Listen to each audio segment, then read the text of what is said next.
in a distant and second-hand set of dimensions, in an astroplane that was never meant to fly. The curling star mists waver and part. See, great Atoin the turtle comes, swimming slowly through the interstellar gulf. Hydrogen frost on his ponderous limbs, his huge and ancient shell poked with meteor craters.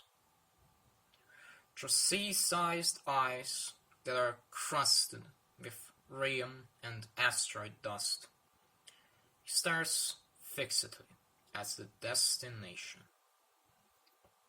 In a brain bigger than a city, with geological slowness, he thinks only of the weight. Most of the weight is, of course, accounted for by Berylia, Tubal, Great Typhon, and Draken, the four giant elephants upon whose broad and star-tanned shoulders the disk of the world rests, garlanded by the long waterfall at its vast circumference, and domed by the baby blue vault of heaven. Astropsychology has been, as yet, unable to establish what they think about.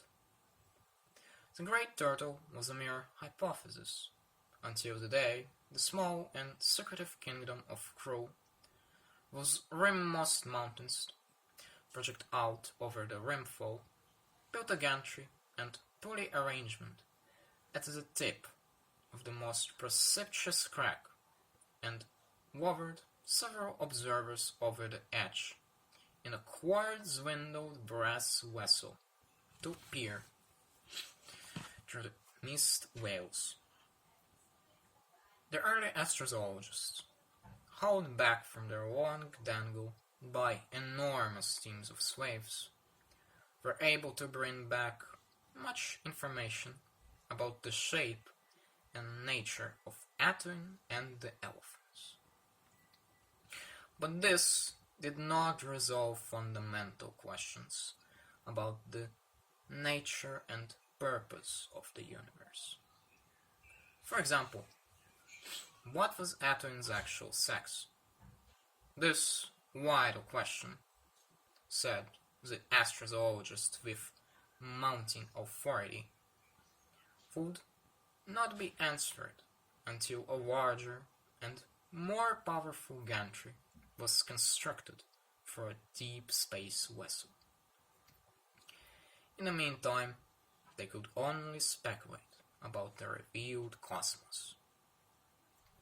There was, for example, the theory that Atoin had come from nowhere and would continue at a uniform row or steady gait into nowhere for all time. This theory was popular among academics. An alternative, favored by those of religious persuasion, was that Atoin was crawling from the birthplace to the time of mating, as were all the stars in the sky, which were obviously also carried by giant turtles. When they arrived, they would briefly and passionately mate for the first and only time.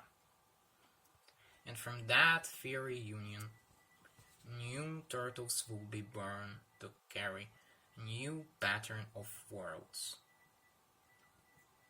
This was known as the Big Bang hypothesis.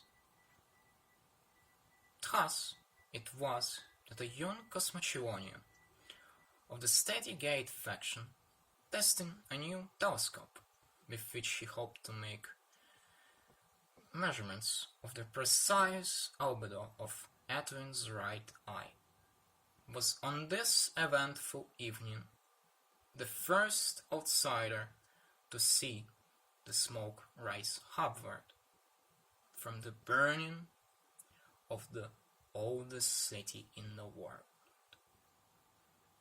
Later that night, he became so engrossed in his studies, he completely forgot about it. Nevertheless, he was the first. There were others.